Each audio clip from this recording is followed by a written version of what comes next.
10টার সময় আসলাম, আসার পরে তাদের প্রতিনিধি নিয়ে তাদের দাবি অনুযায়ী আমরা তাদেরকে কিন্তু আমরা সচিবালয়ে পাঠাইছি। ওখানে অর্থ সচিব স্যারের সাথে ওনারা কথা বলে আসছেন, কথা বলে তাদের দাবির বিষয়ে অনেকটা ইতিবাচক একটা আলোচনা হয়েছে এবং তারা এটাতে সন্তুষ্ট ছিল।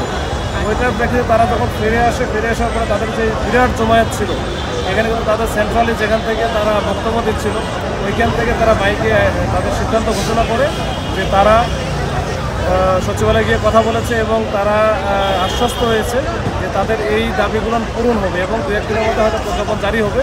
যেহেতু এটা হবে তাহলে আমাদের এই সচিবালয়ের মতো প্রেস ক্লাবের মতো জায়গায় এখানে তো রাস্তাঘাট খুবই দুইটা বন্ধ হয়ে গেছে। আমরা তো জনগণের দুর্ভোগ পোহাইতে চাই না বা দিতে চাই না।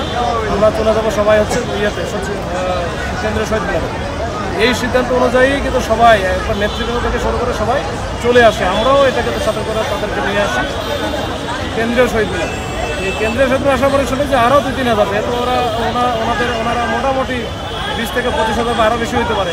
তো 2-3 হাজারের মতো এখনও নাকি রয়ে গেছে। আর 2-3 হাজার কারা রয়ে গেছে তাদের সাথে যোগাযোগ করলে তারা বললো যে এটা আসলে যারা আমাদের কথা শোনে না তারা আমাদের লোক না, এরা অন্য কেউ হতে পারে। এরপরে আমরা কিন্তু আবার হচ্ছে যাই তাদের সাথে কথা বলি, সেন্ট্রালি যারা ছিল এবং তাদের প্রতিনিধি নিয়ে যায় শিক্ষকদের, তারাও গিয়ে অনুরোধ করে এবং আমাদের যে মাইক দিয়ে আমরা ঘোষণা করতে থাকি, যে এটা আপনাদের যেহেতু মৌল অংশ মানে যারা নেতৃত্ব দিচ্ছিল সবাই কিন্তু চলে গেছে কেন্দ্রীয় শহীদ মিনার, আপনারা এখানে কেন আছে?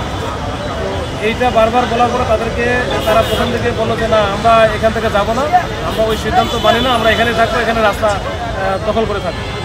এরকম অবস্থা যখন হয় তখন আমরা আরও 10 মিনিট সময় দিলাম যে আপনারা 10 মিনিটের মধ্যে যান না হলে কিন্তু আমরা বলবো এখানটা সরাই দেবো।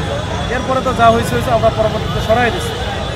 সরাই দেওয়ার সময় যেটা হয়েছে এই যে ছবিগুলো যেটা আসছে এটা ম্যাক্সিমামে আসছে। আমরা যখন অনেকে যারা যাচ্ছিল না তাদেরকে যখন ধরতে যাচ্ছে তখন কিন্তু তারা টানা হিচড়া করতেছিল যে আসবে না, ভয় পাইছে।